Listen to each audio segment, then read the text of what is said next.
Assalamualaikum warahmatullahi wabarakatuh.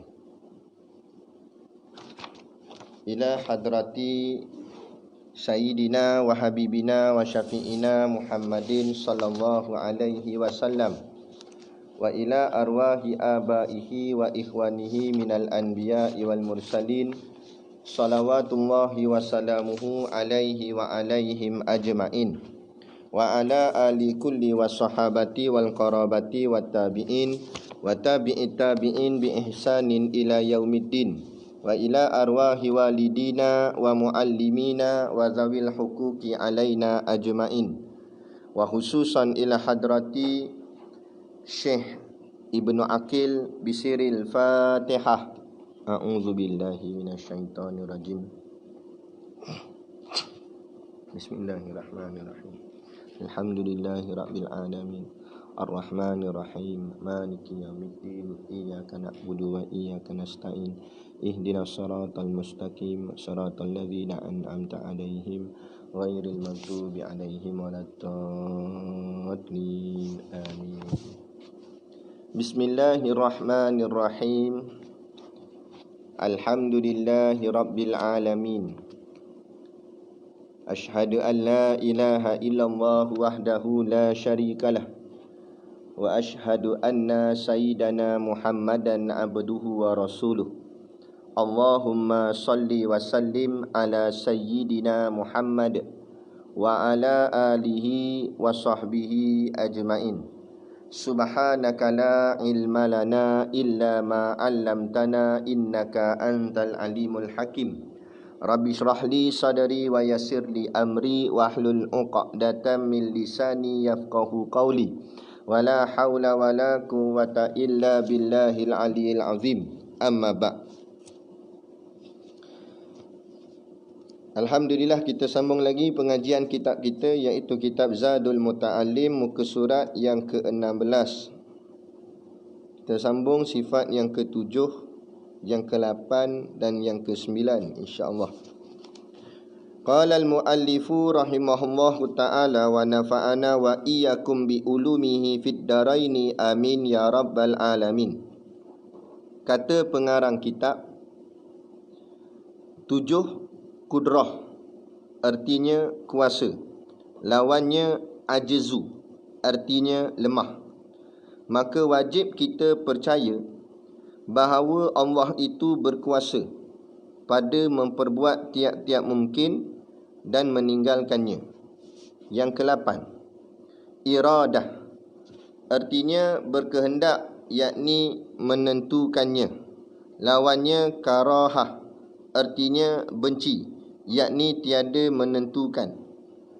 Maka wajib percaya bahawa Allah menentu akan tiap-tiap mungkin dengan barang yang harus baginya, seperti ada atau tiada dan sebagainya. Yang ke-9, ilmu artinya mengetahui lawannya. Lawannya al-jahlu artinya bodoh. Maka wajib kita percaya bahawa Allah itu mengetahui ia akan sekalian perkara yang sudah ada dan yang lagi akan ada. Baik. Jadi kita sambung lagi 3 sifat. Ya.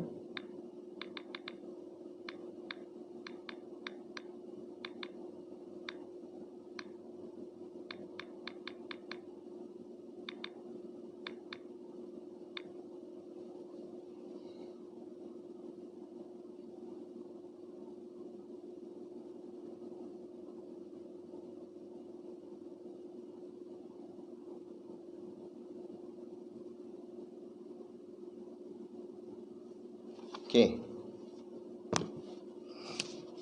Jadi sambung sifat yang ke-7, iaitu kita macam biasa kita bawa 5 poin. Poin yang pertama, nama sifat. Nama sifat di sini iaitu kudrah. Qaf dal ra ta marbutah. Qudratun. Kudrah. Yang kedua, ertinya ataupun terjemah bahasa lah. Kudrah tu bahasa Arab, terjemah ke dalam bahasa Melayu. Tapi memang orang Melayu pun sebut dah, tapi kita sebut kedrat. Kedrat tu dia datun lah tu. Datang daripada perkataan kudrah. Jadi kudrah terjemah bahasanya kuasa dalam bahasa Melayu. Artinya kuasa. Jadi kuasa ni macam mana pula kuasa? Pergi ke poin yang ketiga, iaitu makna sifat. Makna dia kita ambil kat maka tu. Maka kata musannif, maka wajib kita percaya bahawa Allah itu berkuasa. Wajib kita percaya bahawa Allah itu berkuasa.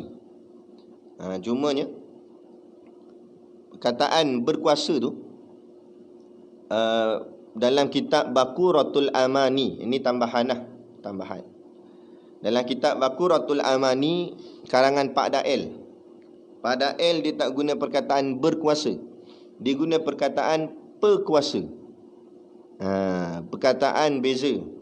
Tapi dari segi hakikat makna, kefahaman makna tu sama.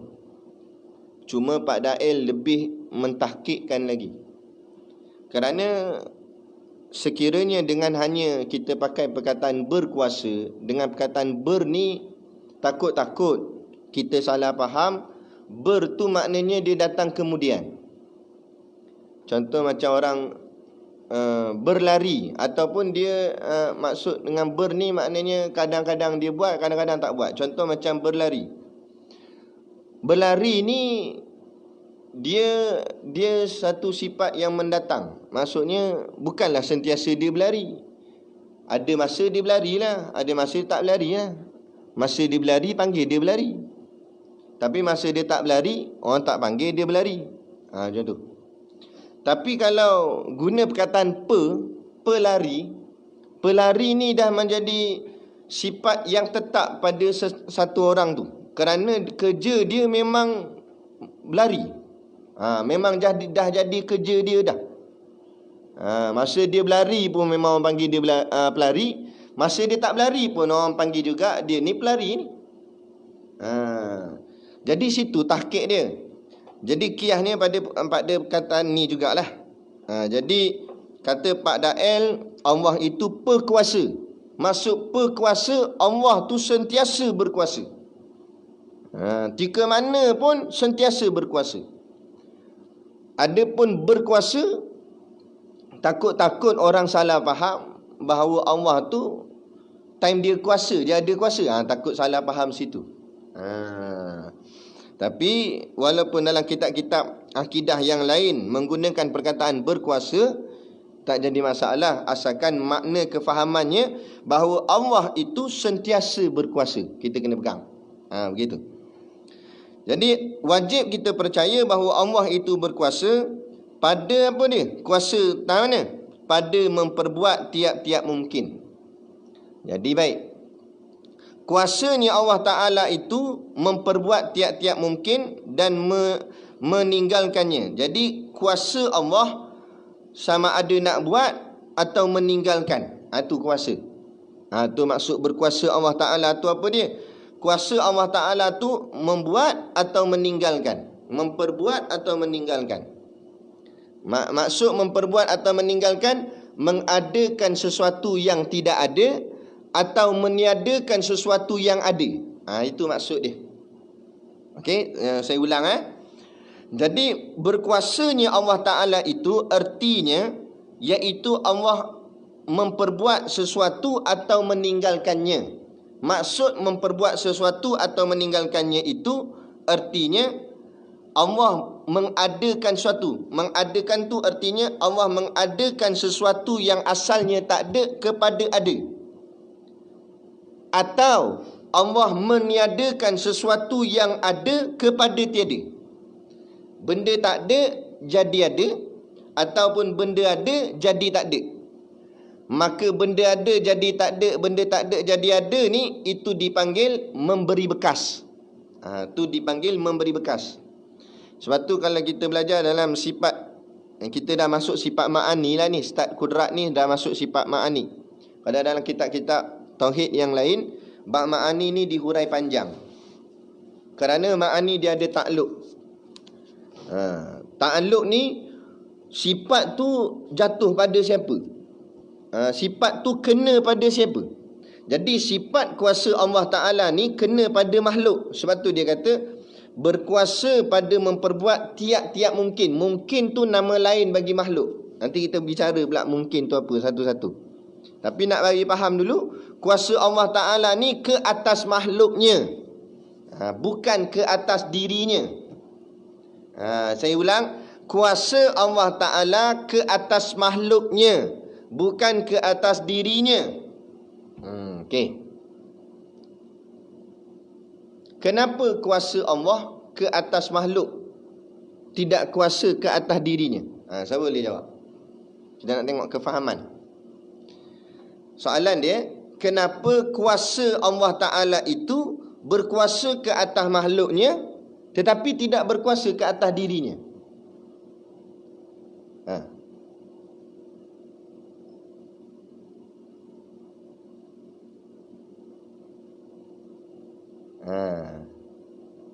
Ini yang ustaz yang kat Tolok Intan tu hurai tu, yang tanya Ana tu.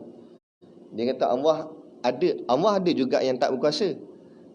Tapi maksud dia sini, bukan maksud Allah tu lemah tak ada kuasa. Nah, Allah berkuasa atas makhluknya tapi tidak berkuasa atas dirinya.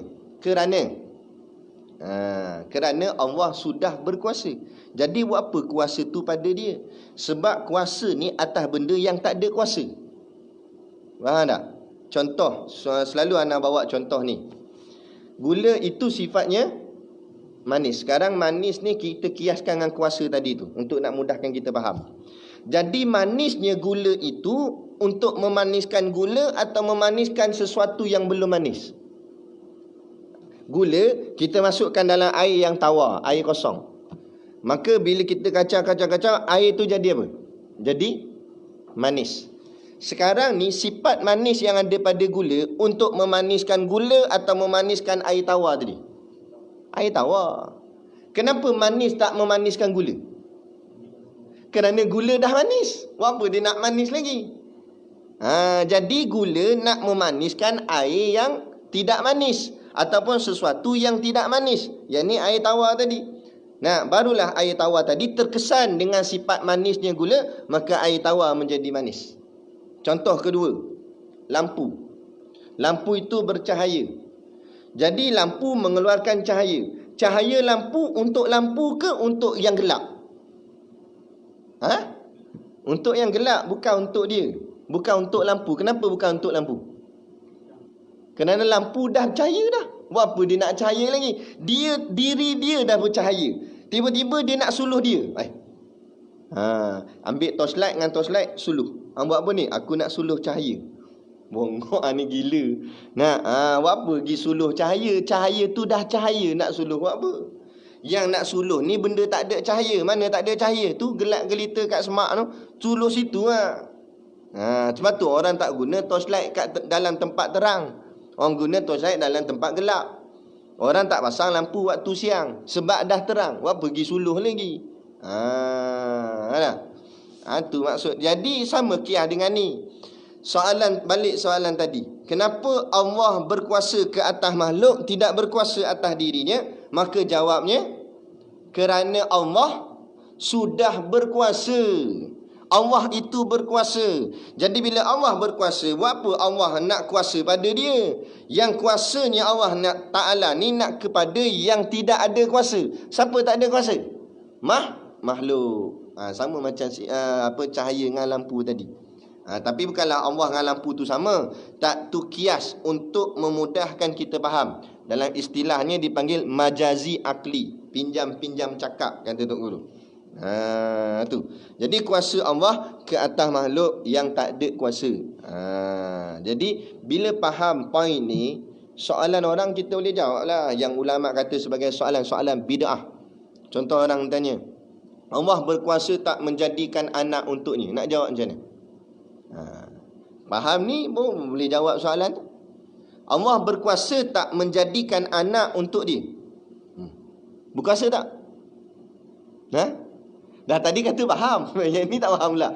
Allah berkuasa tak nak jadikan anak untuk diri dia? Diri dia tu Allah berkuasa tak? Sifat kuasa Allah Ta'ala ni, Allah guna sifat kuasa dia untuk jadikan anak untuk diri dia. Boleh tak? Kenapa tak boleh? Kerana diri dia sudah berkuasa. Satu, yang poin yang paling pentingnya, kerana kuasa Allah untuk makhluk, tu jawapan paling tepat. Kerana kuasa Allah untuk makhluk, bukan untuk dirinya. Lepas tu baru timbul soalan kedua, kenapa untuk makhluk, tak untuk diri dia? Sebab diri dia dah berkuasa. Jadi kuasa atas makhluk sebab makhluk tak ada kuasa. Gitu. Baru tahqiq. Jadi orang tanya apa pun insya-Allah lah dalam bab-bab akidah lah. Dalam bab tauhid. Tu. Kan? Dia belajar dia kena kemas. Baik, jadi kuasa Allah ke atas makhluk. Jadi dalam kitab ni dia sebut mungkin. Makhluk ni ada banyak nama. Antaranya mungkin, antaranya syai'un, antaranya kaun, macam-macam lagi lah.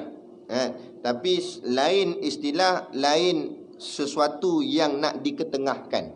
Jadi kenapa di sini dia tak guna perkataan makhluk, tapi dia guna perkataan mungkin, kerana nak maksudkan mungkin tu sendiri.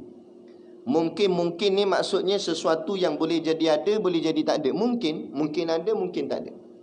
Itu mungkin. Jadi boleh jadi ada, boleh jadi tak ada, itulah masuk di dalam sifat kudrat. Sebab tu dia tak pakai perkataan lain, dia pakai perkataan mungkin. Boleh jadi ada, boleh jadi tak ada. Kita semua ni mungkin lah. Kullu ma siwallah, setiap sesuatu selain daripada Allah, semua adalah mungkin. Boleh jadi ada, boleh jadi tak ada. Dan jawapan nak lebih tepat lagi daripada soalan yang tadi, kenapa kuasa Allah tidak kepada dirinya tapi kuasa Allah kepada makhluk? Kerana ingat, apa sifat kuasa tadi? Sifat kuasa itu mengadakan sesuatu dan atau meninggalkan ia, atau meniadakan sesuatu. Maknanya mengadakan sesuatu yang tidak ada kepada ada, atau meniadakan sesuatu yang ada kepada tiada. Jadi diri Allah adakah begitu? Adakah Allah ni dulu tiada lepas tu ada, ataupun Allah ni ada lepas tu tak ada? Ini dua bicara ni berbalik pada sifat apa? Sifat kidam dan baqa'. Sebab tu kidam baqa' dibicara dulu, lepas tu baru sifat kudrat. Sebab nanti dia akan kait balik dengan atas balik. Jadi bicaranya Allah itu kidam, Allah itu baqa', tak ada permulaan, tak ada pengakhiran. Bila tak ada permulaan dan tak ada pengakhiran, tak masuklah dalam ni. Kerana sifat kuasa Allah itu jatuh atas mengadakan benda yang tak ada atau meniadakan benda yang ada. Sedangkan Allah itu ada, dan adanya Allah tidak didahului tiada, dan adanya Allah tidak diakhiri dengan tiada. Kerana setiap sesuatu yang ada datang daripada tiada dan akan tiada, itu dipanggil makhluk. Kerana dia pun diadakan dan dia pun akan ditiadakan. Adapun Allah bukan makhluk. Kerana apa Allah bukan makhluk? Kerana Allah bukan diadakan dan Allah bukan ditiadakan. Boleh faham? Jadi sifat kuasa tu untuk benda yang diadakan dan ditiadakan. Adakah Allah itu? Allah tak. Jadi bila Allah tak, kuasa bukan pada Allah. Kuasa tu kepada makhluk. Tapi sifat miliknya milik Allah. Boleh faham?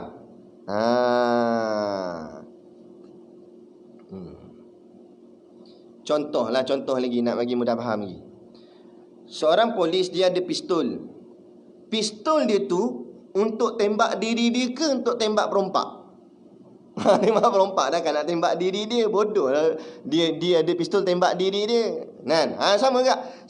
Walaupun sifat kuasa tu milik Allah, Allah yang punya, tapi nak kenanya tu kena pada makhluk, bukan kena pada dia. Pistol tu milik polis tu, tapi yang kena tembak bukan polis tu, yang kena tembak si perompak. Yang kena tembak orang lain yang kena. Sama maksud, nak kiasnya ke situ. Boleh faham? Okey? Jelas. Jadi makhluk tu nama lain dia mungkin. Jadi mungkin ni pula, ni pun tambahan. Mungkin tu dia ada 4. Yang pertama dipanggil mungkin maujud ba'dal adam. Yang pertama mungkin maujud ba'dal adam. Maujud artinya wujud lah, diwujudkan, ada. ba'da selepas Adam tiada. Jadi salah satu daripada mungkin itu sifat dia ada selepas tiada. Itu dipanggil mungkin. Ada selepas tiada. Dulu dia tak ada, lepas tu baru dia ada. Itu mungkin. Allah mungkin tak? Allah tak mungkin sebab Allah bukan ada selepas tiada. Allah ada, tapi kita semua ada selepas tiada. Semua begitu. Syurga dulu pun tak ada, lepas tu baru Allah adakan. Semua benda asal tak ada, Allah adakan. Itu dipanggil mungkin maujud ba'dal adam. Yang kedua, mungkin makdum ba'dal wujud.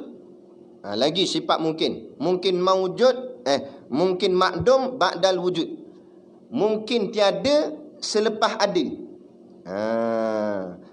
Mula-mula dia ada, lepas tu tak ada. Kita semua begitu tak? Sekarang ni adalah, kita ni panggil mungkin lah. Sekarang ni mungkin kita ada, esok mungkin tak ada. Itu dipanggil mungkin makdum ba'dal wujud. Tak ada selepas ada. Adakah Allah bersifat begitu? Tak. Allah memang ada, tapi tak ada lepas ni tak ada. Kita ada, tapi lepas ni tak ada. Kemudian yang ketiga namanya mungkin sayujat. Mungkin sayujat ni sin sa tu. Sa tu maknanya akan, tapi akan dia jauh. Kalau kita belajar ilmu nahu, itulah bicara dia. Sa tu maknanya akan, tapi akan ni lambat lagi, jauh lagi. Yujat ada.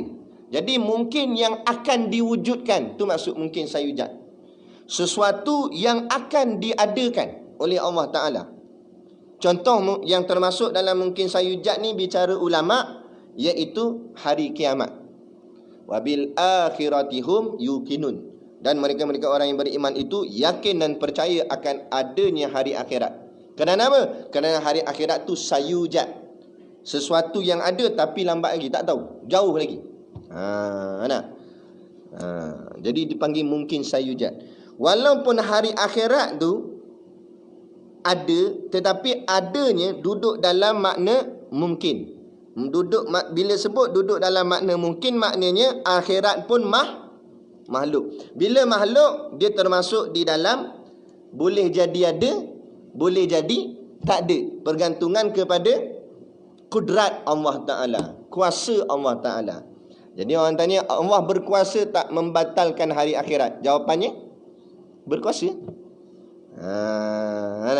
Itu beza soalan yang tadi tu. Allah berkuasa tak menjadikan anak lagi ni? Itu dirinya tak ada. Tapi hari akhirat tu makhluk. Allah berkuasa tak batalkan hari akhirat? Boleh. Kerana akhirat makhluk, bukan diri Allah. Kan? Allah nak batal boleh, Allah nak cepat boleh, Allah nak lambat boleh. Kuasa Allah.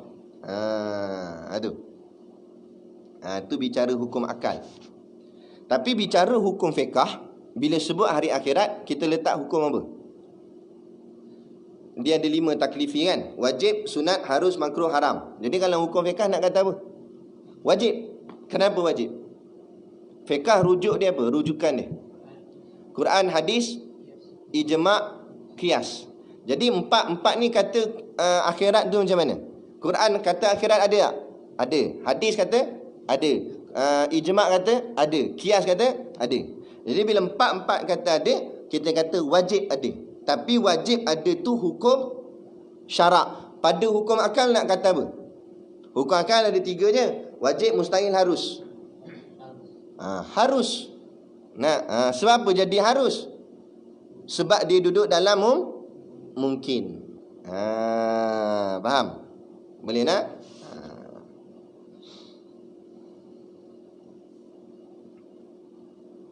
Okey, itu yang ketiga. Yang keempat, mungkin alimallah annahu lam yujad. Mungkin alimallah annahu lam yujad. Saya ulang, mungkin alimallah ain lam mim, alimallah alif lam lam ha Allah, annahu alif nun ha, lam yujad lam mim lam, yujad ya waw jim dal, lam yujad. Okey, apa makna dia? Mungkinlah. Alimallah maknanya ilmu Allah. Mungkin di ilmu Allah, annahu bahawa sesungguhnya dia, yang dimaksudkan itu mungkin itu, lam yujad. lam tu tidak akan yujad berlaku atau diwujudkan. Contoh mungkin alimallah annahu lam yujad ni berimannya Abu Jahal dan Abu Lahab. Sebelum kematian Abu Jahal dan Abu Lahab, masa zaman Nabi berdakwah, tak ada siapa boleh kata Abu Jahal dan Abu Lahab confirm kafir. Sebab apa? Sebab belum tentu. Mungkin kat hujung-hujung tiba-tiba dia beriman. Kita tak tahu. Kan? Masa tu lah. Tapi bila dia dah mati, memang masa dia mati langsung tak ikut Nabi. Langsung tak taat pada perintah Allah. Maka wajib kita kata dia memang kafir. Sebab dia mati kafir. Berbeza dengan Abu Sufyan. Abu Sufyan pada peringkat awal Islam, dialah jadi panglima perang. Perang dengan tentera Islam. Dalam masa dia kafir dulu. Kan? Abu Sufyan dalam perang Badar, dia lawan tentera Islam. Kan? Dalam banyak-banyak perang lagi lah Abu Sufyan terlibat. Tapi bila pembukaan kota Mekah, Fathul Mekah, Abu Sufyan memeluk Islam. Jadi waktu masa Abu Sufyan kafir, tak boleh kata dia confirm kafir. Sebab kita tak tahu. Tengok-tengok, lupa-lupanya lah Abu Sufyan masuk Islam. Kan? Ramai lagi. Kan? Yang mula-mula lawan Islam. Khalid Al-Walid pernah lawan Islam. Khalid Al-Walid jadi tentera berkuda dalam perang Uhud. Dia yang datang dari belakang. Dia lah yang mengepalai ketua tentera berkuda yang datang daripada belakang. Kan? Khalid Al-Walid. Tapi lah kali masuk Islam. Jadi yang tu kita tak tahu. Sama juga macam ni. Abu Jahal, Abu Lahab ni, boleh jadi dia beriman atau tidak beriman masa tu, masa dia hidup. Tiba-tiba bila kafir memang dia tak ikut langsung, barulah kita kata dia memang kafir. Jadi masa tak tahu itulah dipanggil mungkin alimallah annahu lam yujad. Pada kita tak tahu, tapi pada sisi Allah, dalam ilmu Allah memang lam yujad. Allah tak akan jadikan dia beriman. Ilmu Allah bukan di ilmu kita. Termasuk Nabi. Nabi pun tak tahu yang dia memang takkan beriman. Sebab itulah bila tak tahu, Nabi wajib juga menyampaikan dakwah. Walaupun kepada si Abu Jahal dan Abu Lahab. Sama juga dengan Nabi Musa dan Nabi Harun dalam mendatangi Fir'aun. Kan? Nabi Musa dan Nabi Harun terus menyampaikan dakwah juga kepada Fir'aun. Walaupun sezalim mana si Fir'aun. Sebab tak tahu adakah Fir'aun akan terus kafir atau mana tahu hujung-hujungnya akan beriman. Tak tahu. Bila tak tahu kena buat macam kita. Jadi konsepnya dalam apa benda yang kita buat pada hari ini, tak kira siapa pun, Lingkit Siang, Ling Guan Eng, tak kira kafir ke munafik ke, siapa pun mereka, kita kena sampaikan dakwah pada mereka. Kerana kita tak tahu pada hujungnya dia akan masuk Islam ataupun terus kafir. Tapi kalau dia dah mati sebagai kafir, memang kita kata dia memang wajib kafir. Confirm kafir. Sebab apa? Mati dalam kafir. Tapi belum mati tak boleh confirm lagi. Habis tak boleh panggil mereka kafir, Ustaz? Bolehlah sebab sekarang mereka kafir. Jadi panggil lah Lingkit Siang kafir. Tapi bukan confirm kafir. Sekarang dia kafir. Tapi mana tahu masuk Islam? Masuk macam tu. Nak? Tapi nak panggil sekarang kafir, memang dia kafir. Tapi confirm dia neraka, belum tentu dia neraka. Kan? Lepas tu kita kena sampaikan dakwah. Bila tak tahu kita kena sampaikan dakwah. Sampai akhirnya dia mati. Mati terang-terang dah, memang dia mati sebagai kafir. Barulah kita kata dia confirm neraka sebab mati kafir. Macam kita pun belum confirm lagi mati beriman. Minta-minta jauh lah, tak mati dalam beriman, kan? Tapi belum confirm. Bila belum confirm, kena hati-hati selalu. Kena jaga-jaga. Jangan sampai iman terlucut dan sebagainya. Sebab apa? Sebab mungkin alimallah annahu lam yujad. Kerana kita tidak tahu apa di ilmu Allah.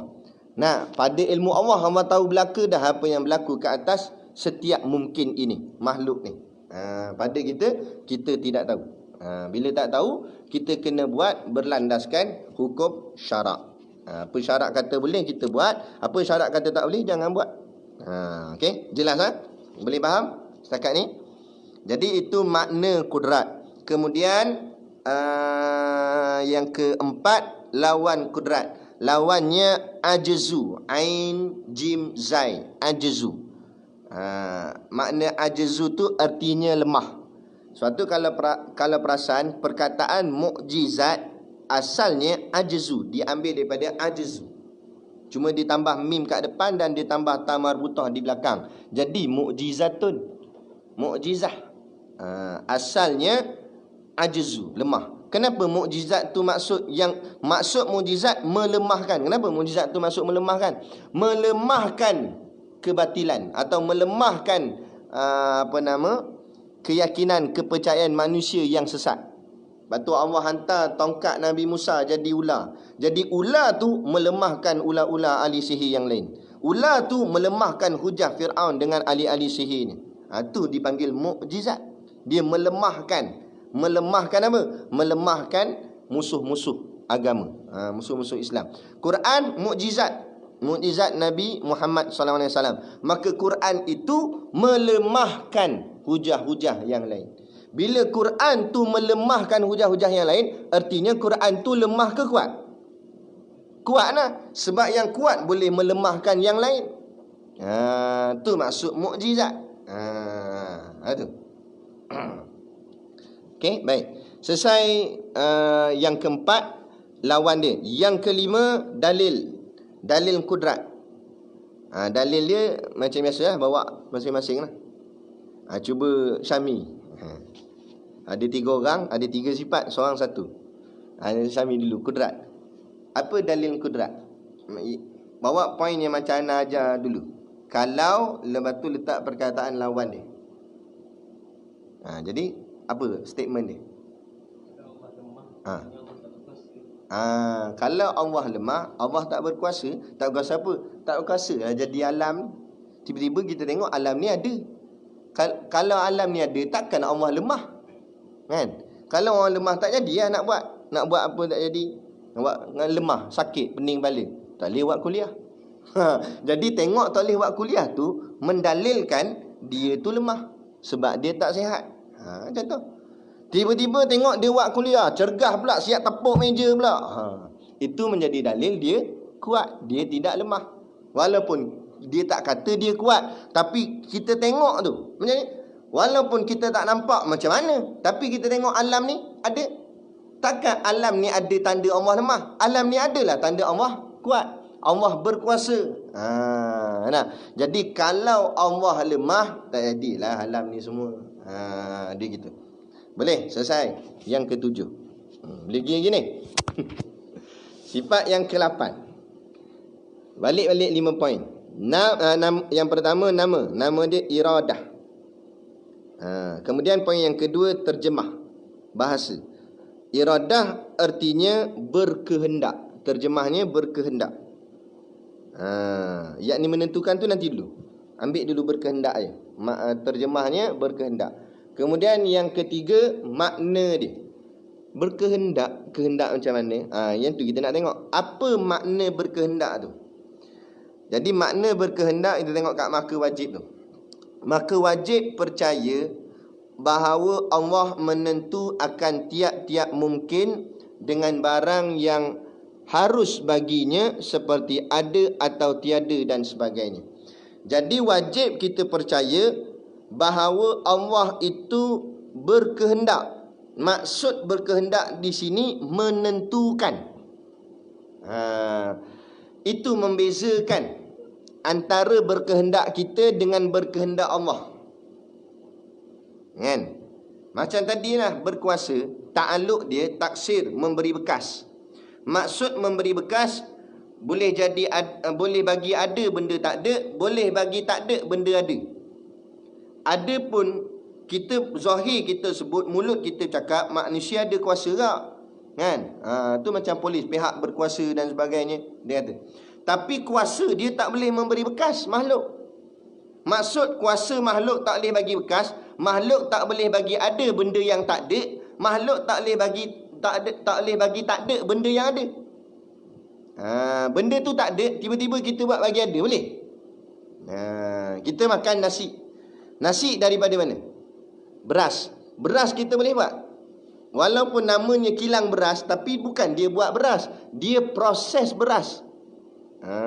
Buat beras tak boleh. Nak benda tak ada, tak boleh bagi adik. Orang lelaki, orang perempuan kahwin, menikah, dapat anak, macam mana boleh ada anak? Dia buat anak, bukan? Allah yang buat. Allah boleh buat benda tak ada jadi ada. Perut tu kosong, tiba-tiba ada. Macam mana? Allahu Akbar. Itu kata subhanallah, hebat. Adapun kita, apa benda yang manusia cipta, kipas, aircon, kereta, tak kira lah apa pun, bangunan ni, dinding, manusia buat daripada benda yang sudah ada, kemudian diinovasi. Direka bentuk tu panggil reka bentuk. Ni batu ni dia ambil daripada dalam tanah batu. Batu susun macam ni jadi dinding. Kan? Kereta dia ambil besi, tayar dia ambil daripada getah pokok. Kan? Buat jadi tayar, buat jadi bodi kereta. Semuanya perbuatan manusia itu datang daripada benda yang sudah ada. Adapun Allah boleh buat satu benda yang tak ada kepada ada. Kemudian ada pula Allah boleh buat bagi tak ada. Manusia tak boleh buat benda yang ada lepas tu jadi tak ada. Tak boleh. Contoh kita bakar satu benda, walaupun kita nampak dia hilang, sebenarnya dia tak hilang. Kalau kita belajar sains, dia berubah fasa. Sebab tu sains dia ada 3 fasa.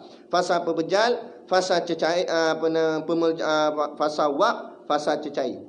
Dia akan berubah dari 3 ni. Pepejal jadi cair, contoh ais jadi cecair.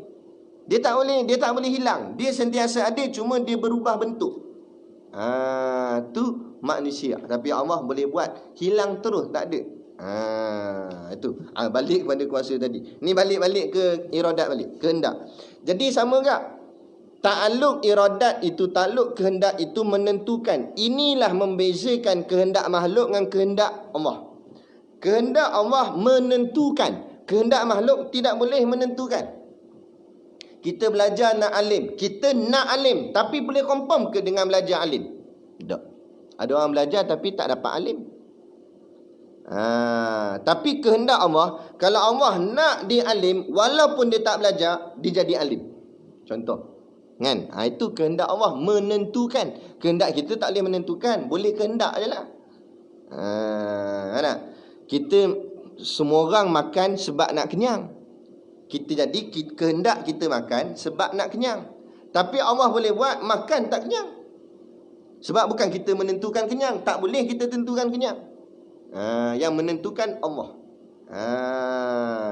Allah boleh buat orang tak makan tapi kenyang. Itu yang berbalik kepada hukum adat yang kita bicara dulu. Mencari adat. Lepas tu dia berkait-kait. Sebab tu dia kena faham yang depan dulu. Faham depan baru faham belakang. Baik, selesai. Jadi itulah dia maknanya, maka wajib percaya bahawa Allah menentu akan tiap-tiap mungkin. Jadi Allah lah yang tentukan siapa? Tiap-tiap mungkin. Jadi ketentuan ni jatuh pada siapa? Jatuh pada Allah ke jatuh pada makhluk? Jatuh pada makhluk, bukan jatuh pada Allah. Sekali lagi lah orang tanya, boleh tak Allah tentukan diri dia ada isteri? Tak boleh, sebab ketentuan tu bukan pada Allah, ketentuan tu pada makhluk. Ni bukan soal lemah. Tapi sebab Allah dah berkuasa. Buat apa dia nak tentukan diri dia pula? Macam seorang raja, dia yang kena tentukan rakyatnya, tiba-tiba rakyat nak tentukan dia pula. Mana boleh? Ataupun dia nak tentukan diri dia sendiri pula. Tak boleh. Dia lah tentukan orang bawahan dia. Sebab dia bos, sebab dia king. Tapi tu manusia, masih lagi ada kelemahan. Adapun Allah, raja segala raja, Allah lah yang menentukan segala-galanya. Bukan Allah yang ditentukan. Allah tak perlu ketentuan ke atas diri dia. Allah nak tentu apa? Tentu ni sebab ada pilihan baru jadi tentu. Allah ada pilihan-pilihan nak ditentukan atas diri dia. Allah kena tentu dia nak masuk syurga, nak masuk neraka. Allah tak perlukan syurga neraka. Tapi Allah lah yang tentukan makhluk syurga atau neraka. Faham? Jadi Allah menentu akan tiap-tiap mungkin dengan barang yang harus. Maksud barang yang harus terpulang kepada Allah untuk menentukan. Tak ada kewajipan. Tak wajib Allah nak tentukan orang yang taat masuk syurga, dan tak wajib Allah nak tentukan orang maksiat masuk neraka. Cumanya dari segi syarak Allah berkata begitulah dalam Quran. Allah kata orang yang taat masuk syurga, orang maksiat masuk neraka. Jadi berbalik kepada perbezaan hukum fiqh dengan hukum akal. Hukum fiqh, hukum syarak, orang taat wajib masuk syurga, orang maksiat wajib masuk neraka. Kita kata begitu. Nah, kita tak kata orang taat wajib masuk neraka dalam hukum fiqh, ataupun kita kata harus tak. Nah, sebab apa? Quran kata masuk syurga orang yang buat taat. Kan? Tetapi dalam hukum hukum akal, orang yang taat masuk syurga, orang maksiat masuk neraka, nak kata wajib, mustahil atau harus? Harus berbalik kepada ni, iradat dan kudrat ni. Harus bagi Allah Ta'ala menentukan orang tu syurga atau neraka. Bukan kerana amalnya, bukan kerana apa-apa. Tidak bersebab. Kalau dalam mengaji kitab Tauhid yang lebih dalam, dia kata Allah buat sesuatu, Allah menentukan sesuatu, tiada ilat. Ilat tu maksudnya sebab, tak ada sebab. Allah buat ikut suka dia. Nak tentu syurga ke nak tentu neraka, ikut suka dia. Itu yang ni daripada pemahaman tauhid inilah baru kita masuk kepada pemahaman tasawuf. Dia pegang kemah. Tauhid, tasawuf pegang, baru jadi kemah. Dalam tasawuf tok guru ajar kita beramal bukan nak kepada pahala, tapi beramal nak mencari redha Allah. Sebab tu yang kata makam khawasul khawas tadi, walaupun takdir dia beramal banyak, tapi Allah takdirkan dia dalam neraka, dia redha. Sebab apa dia boleh redha? Sebab ni dia faham. Sebab Allah yang tentukan, bukan dia yang tentukan. Tu kaitan akidah dengan tasawuf. Belajar sebelah dia jadi tempang. Kan? Dia kena belajar duduk, baru berdiri kukuh, baru kita faham, kemas. Atas bawah kita jelas. Gitu. Jadi Allah lah yang tentukan. Tetapi tak bolehlah kita main hakikat. Kalau macam tu biar, macam golongan Jabariyah ke apa? Kan? Dia serah. Allah tentukan. Kalau kita syurga. Kalau Allah tentu aku nak semayang, aku semayang subuh ni. Kalau Allah tak tentu, tak semayang aku. Tak boleh gitu. Tapi kenapa tak makan hang pergi cari pula nasi? Kenapa tak kata kalau Allah tentu aku makan? Tak. Kan? Tak boleh. Itu dari segi hakikat. Ada pun dari segi syariat, berbalik pada Quran dan hadis. Jadi berbalik pada rukun iman yang ke-6 kita bicara dulu, qada dan qadar. Balik ke situ balik. Anak ajar yang belum berlaku itu kita ikut dari segi syariat. Benda yang dah berlaku itu kita panggil dia dari segi hakikat.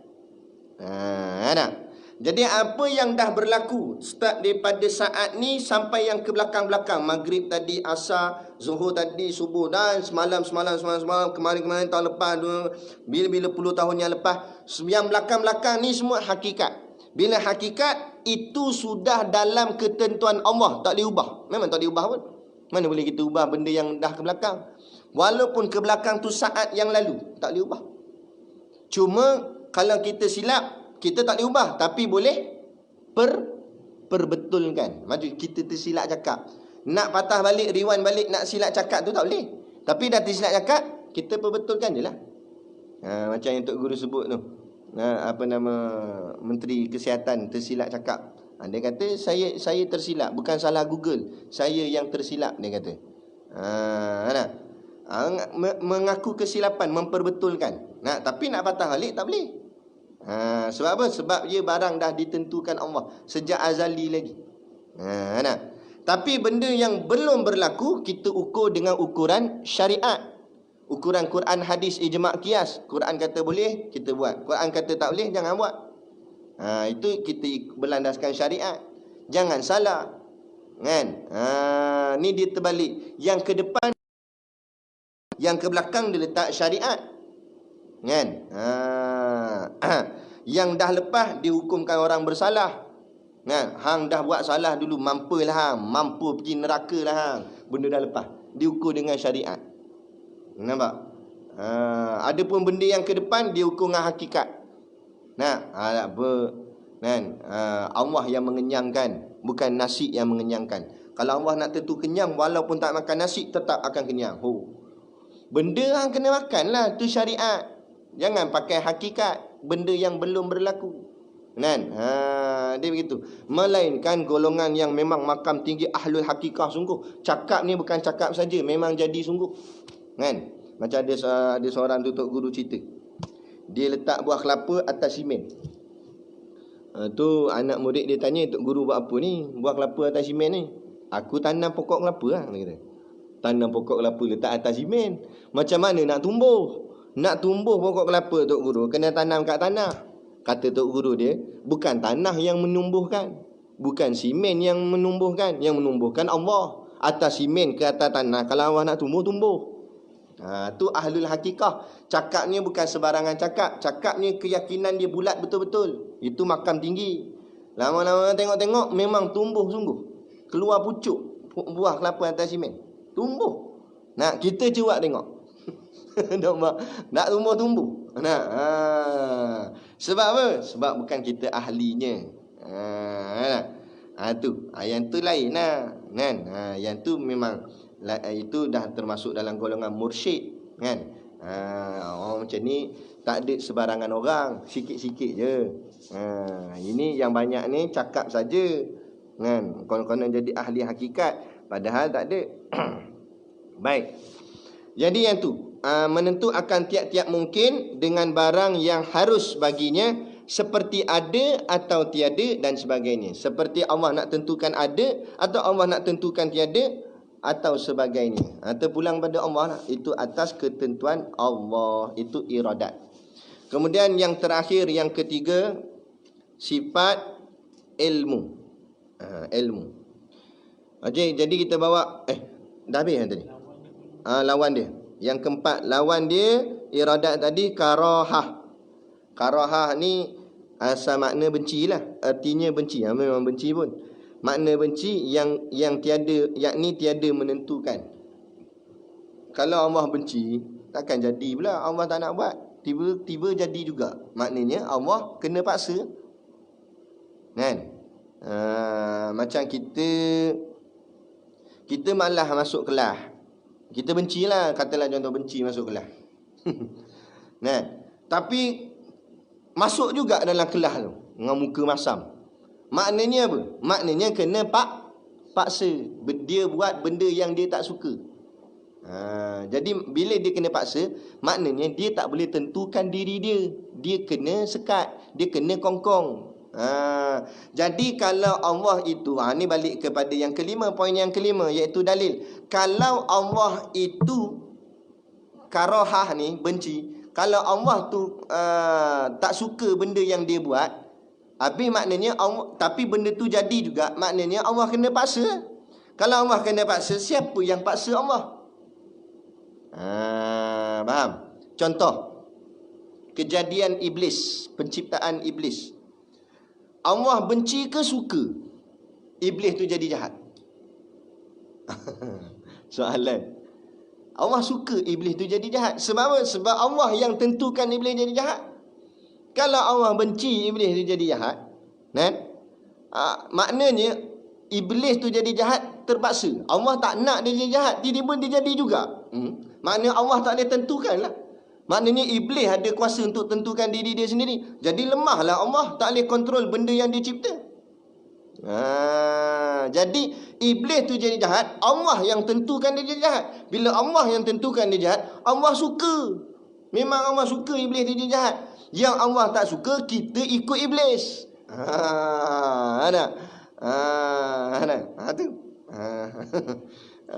Tu cerita dia. Habis. Kena habis. Sifat yang terakhir untuk malam ni, iaitu yang ke-9. Kita bawa 5 poin. Yang pertama, poin yang pertama, nama dia. Nama dia ilmu. Kemudian poin yang kedua, terjemahan.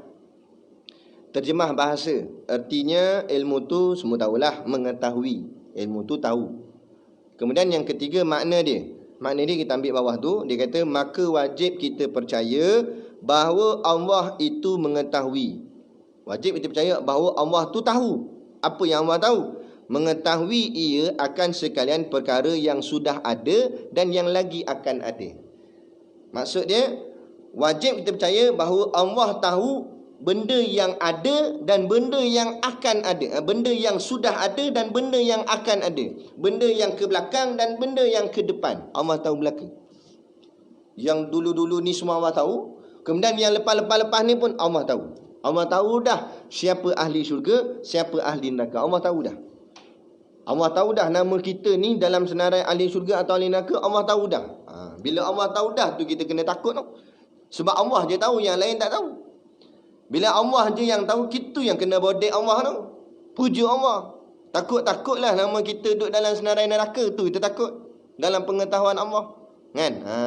Allah tahu dah semua. Syurga atau neraka. Allah tahu dah apa yang akan berlaku. Allah tahu bila kiamat nak berlaku. Semua Allah tahu. Jadi tahu-tahu itulah. Nah, apa beza pula dengan makhluk? Makhluk pun kata tahu juga. Bezanya takluk dia. Allah tahu dengan inkishaf. Maksud inkishaf terang, jelas dan nyata. Atau lebih spesifiknya makna yang mudah untuk kita faham. Maksudnya Allah tahu dengan tidak ada sebarang bentuk halangan. Allah tahu semua. Tak ada yang menyekat pengetahuan Allah. Adapun makhluk kita bolehlah kata dia tahu juga. Tapi pengetahuan makhluk itu ada sekatan. Tidak terang, jelas dan nyata. Bukan makhluk boleh tahu semua. Terhad pengetahuan dia. Kita duduk dalam bilik kita ni, kita tahu benda yang dalam bilik ni je. Sebab kita nampak yang dalam ni. Apa yang berlaku kat luar kita tak tahu. Bukan jauh sangat sebelah ni ya. Belakang ni apa berlaku kita tak tahu. Ada pun Allah tahu belaka semua. Luar, dalam, depan, belakang semua Allah tahu. Itu maksud Allah Maha mengetahui. Itu maksud ilmu. Nah. Jadi bila kita tak tahu benda yang kat belakang kita, tak payah kata belakang. Kita tahu tak belakang kepala kita ni ada apa? Melainkan kalau kawan kita bagi tahu. Contohlah tengah-tengah mengaji, lalang melekat kat belakang ni atau kumbang. Kawan kata kumbang belakang. Kita kata mana ada? Memanglah tak ada, bodoh, hang menghadap depan. Hang tak tahu benda belakang, melainkan orang yang duduk kat belakang tu tahu. Dia tolak tepi.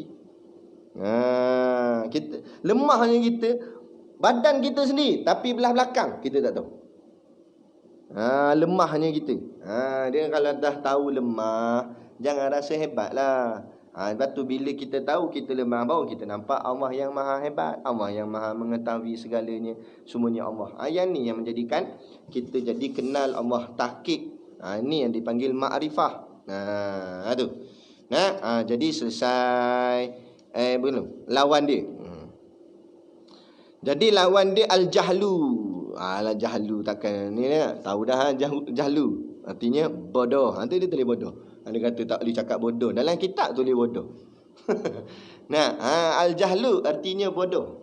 Bodoh tu maknanya tak tahulah. Tapi tak tahu tu nampak lembut sikit. Tak apalah hang tak tahu dah. Itulah saya tak tahu. Nampak? Cuba kata hang, itulah hang bodoh dah.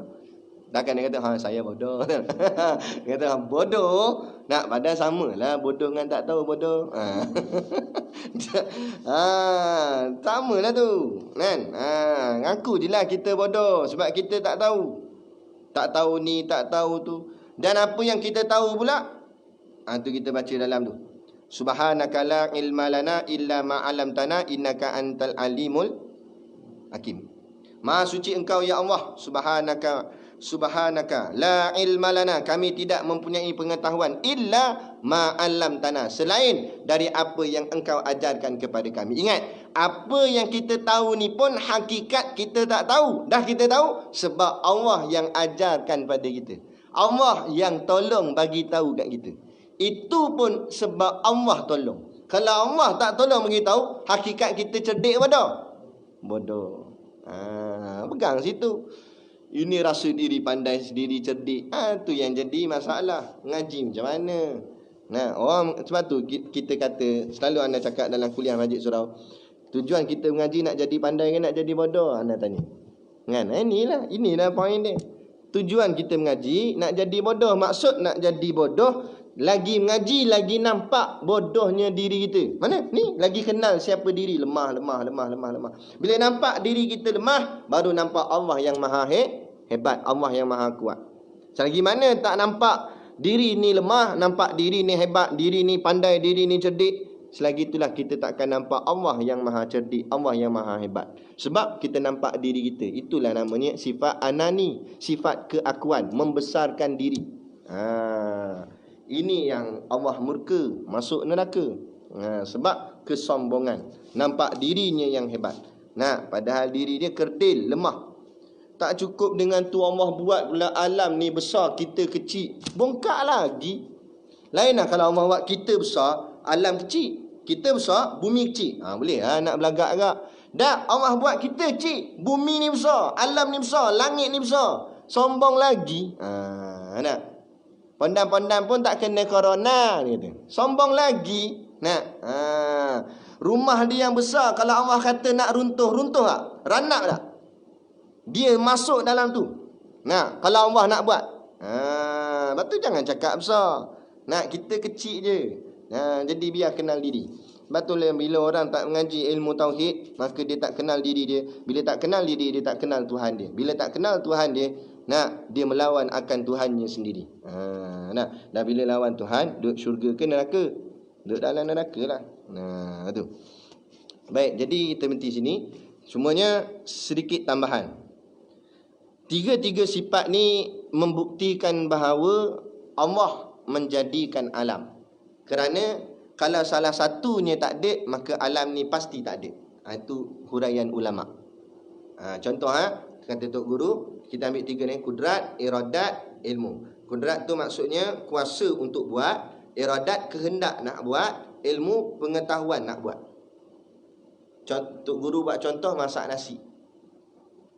Contoh satu orang ni, dia ada kudrat, dia ada tenaga nak masak nasi.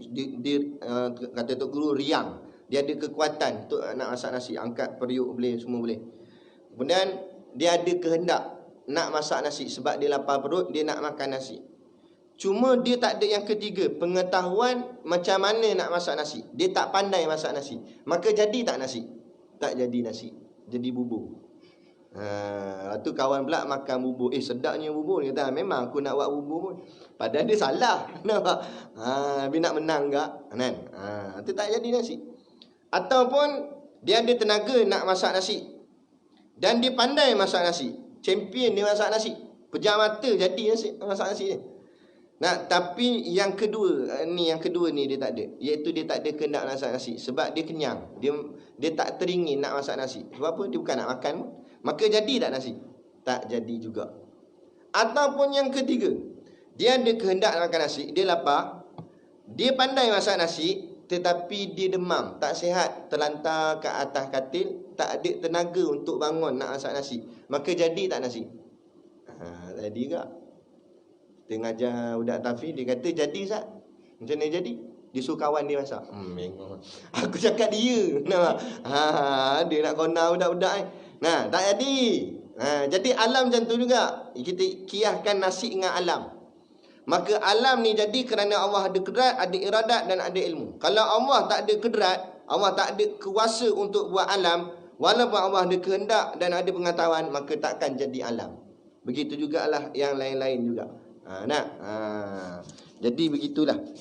Jadi tiga sifat ni mentahkikkan bahawa Allah itu hebat, kerana kita dapat melihat alam ni atas kudrat, iradat dan ilmu Allah lah, maka terjadi segala alam ini. Boleh nah? Jadi selesai. Kemudian kita akan sambung sifat yang ke-10, hayatun. Boleh lagi ni? Kita nak jawab soalan sikit. Soalan dia, Assalamualaikum Ustaz. Waalaikumsalam. Di zaman Nabi, ada tak perbuatan khurafat? Dia tanya, ada tak khurafat? Sebenar-benarnya saya pun tak tahu, sebab saya bukan duduk di zaman Nabi. Tetapi berdasarkan dalil-dalil, itu menunjukkan ada. Kerana Nabi berkata dalam hadis-hadisnya, takkan Nabi berkata benda yang tak ada, kan? Logiknya begitulah. Jadi kalau Nabi nasihat sahabat, Nabi kata, maknanya benda tu berlakulah di kalangan sahabat ataupun di kalangan umat Nabi waktu tu. Antaranya Nabi kata, pertama sekali kita nak kena faham khurafat tu sendiri apa dia khurafat ni. Kadang-kadang kita pun tak faham khurafat tu apa. Khurafat ni adalah satu kepercayaan yang mengarut ataupun kepercayaan yang tidak betul tapi disabitkan dengan Islam. Dia kata Islam suruh buat ginilah, Islam ajar ginilah, tapi sebenarnya benda tu tak ada dalam Islam. Macam bid'ah jugalah. Tapi ini mengarut-ngarut. Ada pula gantung kuda laut belakang pintu, perompak tak masuk. Kata Ustaz Azhaidul, tak payah kata kuda laut, mubuh kuda betul, hilang tak dengan kuda-kuda. Ada pula mubuh kuda laut, perompak tak masuk. Itulah namanya khurafat. Kepercayaan yang ataupun ramalan-ramalan tertentu. Dia kata dia nak keluar rumah, kalau kucing hitam lintas depan kereta, jangan keluar, batal balik lah. Maknanya nasib malang lah sekejap lagi, kena langgar trailer ke apa tu. Dia tengok kucing, kalau kucing besar, trailer besar, dia kata. Itu mengarut. Itulah namanya khurafat. Kan? Jadi kata Nabi dalam satu hadisnya, Nabi kata, man radathu tiyaratu min hajatin faqad asyraka. Kata Nabi, man radathu tiyaratu min hajatin, barang siapa yang menangguh hajatnya kerana tiarah. Tiarah ni ramalan-ramalan yang mengarut. Dia menangguhkan benda yang dia nak buat. Macam tadilah, dia nak keluar rumah, tiba-tiba ada kucing melintas. Dia kata kucing hitam lah tu, batal balik. Dia menangguh hajat dia kerana ramalan ataupun sangkaan yang tidak munasabah, sangkaan yang tidak ada nasnya, tidak ada dalilnya. Kata Nabi, faqad asyraka, maka sesungguhnya dia telah syirik kepada Allah. Dia telah buat satu benda syirik. Bahaya tu, boleh jadi kafir. Percaya benda-benda mengarut. Ada orang percaya kalau kucing langkah mayat, bangun balik mayat. Macam tu baguslah. Bapak kita mati, kita suruh kucing lompat. Jadi bapak bangun balik, bongok itu. Ada ngarut. Itulah benda itu dipanggil khurafat. Jadi kalau bila Nabi tegur kepada sahabat gitu, maknanya mungkinlah ada berlaku di zaman Nabi tu. Benda-benda khurafat ni. Banyak lagi lah hadis-hadis. Antara lagi Nabi kata annarraku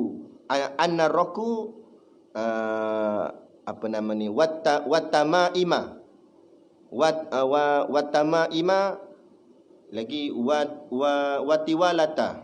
Kata Nabi, sesungguhnya azimat, tangkal dan guna-guna itu semua syirkun. Kata Nabi, itu semua syirik. Pakai azimat, tangkal, guna-guna, syirik. Hadis ni hadis riwayat Imam Ahmad, Ibnu Hibban dengan Ad-Darimi. Jadi tak boleh pakai tangkal, kebal lah, apa semua. Itu semua syirik. Ini semua benda-benda khurafat lah ni. Khurafat.